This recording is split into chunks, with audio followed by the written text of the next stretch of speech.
ఆంధ్రప్రదేశ్ రాష్ట్ర వ్యాప్తంగా జగన్మోహన్ రెడ్డి ప్రభుత్వంలో తీసుకొచ్చినటువంటి ప్రభుత్వ మెడికల్ కళాశాలను ప్రైవేట్ పరం చేయడాన్ని వ్యతిరేకిస్తూ ఆంధ్రప్రదేశ్ రాష్ట్ర వ్యాప్తంగా కోటి సంతకాల సేకరణ చేపట్టారు. ఈ క్రమంలోనే ఆంధ్రప్రదేశ్ రాష్ట్రంలో తొలిసారిగా ఏదైతే పొంగనూరు నియోజకవర్గంలో కోటి సంతకాల సేకరణ పూర్తయింది. ఇదే అంశానికి సంబంధించి మనతో మాట్లాడడానికి మాజీ మంత్రి పెద్దిరెడ్డి రామచంద్రారెడ్డి గారు ఉన్నారు. సార్, ఓవరాల్గా చూస్తూ ఉంటే కోటి సంతకాల సేకరణకు విశేష స్పందన వచ్చింది. రాష్ట్రంలో మొదటిసారిగా పూర్తయిన నియోజకవర్గం కూడా పొంగనూరు నియోజకవర్గం. ఏ విధంగా చూడాలంటారు ప్రజాస్పందన?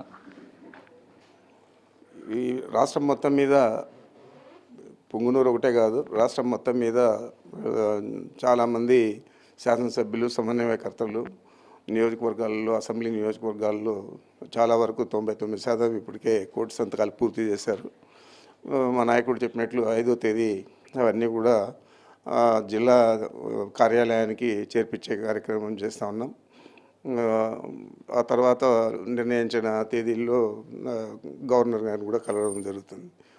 ముఖ్యంగా ఈరోజు మీరు ఈ కోటి సంతకాల ఉద్యమం అంటే చాలా నియోజకవర్గాలలో, పుంగనూరులోనే కాదు చాలా నియోజకవర్గాలలో ఏ పార్టీకి సంబంధించిన వారు చాలామంది తెలుగుదేశానికి ఓట్లేసిన తెలుగుదేశం సింపథైజర్లు వాళ్ళు కూడా వాలంటరీగా వచ్చి సంతకాలు పెట్టారు. ఎందుకంటే ఇది రాష్ట్ర middle class, lower middle class అంటే పేద వర్గాలకు సంబంధించిన కార్యక్రమం కాబట్టి మంచి ఆలోచనతో మా నాయకుడు జగన్మోహన్ రెడ్డి గారు 17 మెడికల్ కాలేజీలు ఒక టర్మ్లోనే శాంక్షన్ చేసి ఒక ఏకకాలంలో మొదలు పెట్టించి దాదాపు 60% 70% పూర్తి చేస్తే వాటిని ఈరోజు ప్రైవేట్ వ్యక్తులకు అప్పగించాలని చెప్పి కుట్ర చంద్రబాబు నాయుడు చేస్తూ ఉన్నాడు. మరి దానికి ప్రతిఫలంగా ప్రజలందరూ కూడా ఈరోజు మా బిడ్డలు చదువుకుంటారు, కేవలం ఫీజు రియంబర్స్మెంట్తోనే చదువుకోవచ్చు, రూపాయి ఖర్చు లేకుండా డాక్టర్లు అవుతారు, దేశ విదేశాల్లో స్థిరపడతారని చెప్పి ఆలోచన ప్రతి ఒక్కరు కూడా చేస్తూ ఉన్నారు. కాబట్టి కోటి సంతాన ఉద్యమానికి చాలా అంటే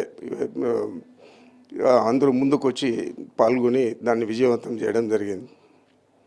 ఓవరాల్గా చూస్తే మదనపల్లికి సంబంధించిన మెడికల్ కాలేజీని దాదాపు హాస్టల్ భవనాలన్నీ కూడా పూర్తయ్యాయి, ప్రధాన భవనం కూడా పూర్తయిపోయింది. టీడీపీ వాళ్ళు అనవసర వ్యాఖ్యలు చేస్తున్నారు. దీన్ని ఏ విధంగా చూడాలంటారు? మరి నేను కూడా ఏదైనా కొత్త ఊర్లోకి పోతే కుక్కలన్నీ మరుగుతూ ఉంటాయి. ఈ కుక్కలన్నిటికీ జవాబు చెప్పాలంటే మనం చెప్పలేము కదా. అయినా కూడా నేను చెప్తా ఉన్నాను, 70 కోట్ల దాకా ఖర్చు చేశారు. చాలా మంచి క్వాలిటీతో భవనాలన్నీ కూడా నిర్మించారు. కేవలం వాళ్ళకు 27 కోట్లు ఎంతో పేమెంట్ అయింది.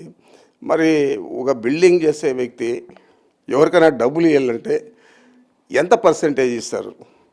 ఏదంటే అది కూస్తే సరిపోతుంది అని అడుగుతున్నాను.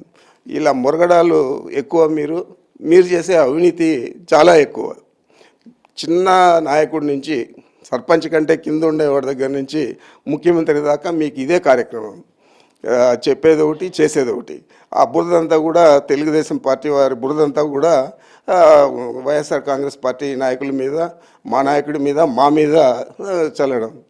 నా గురించి మదనపల్లి వాసులు అందరూ కూడా ఈరోజు ఓట్లేయమంటే కూడా అందరూ తెలుగుదేశం వారు కూడా వేస్తారు. ఏది ఈయన అవినీతి పరుడా కాదా అంటే అవినీతి పరుడు కాదని 199% వేస్తారు. మరి వాళ్ళు కుక్కలు మరిగేదానికి నేను జవాబు చెప్పడం సమంజసం కాదు. ఏదేమైనా ఇది ఒక మంచి కార్యక్రమం.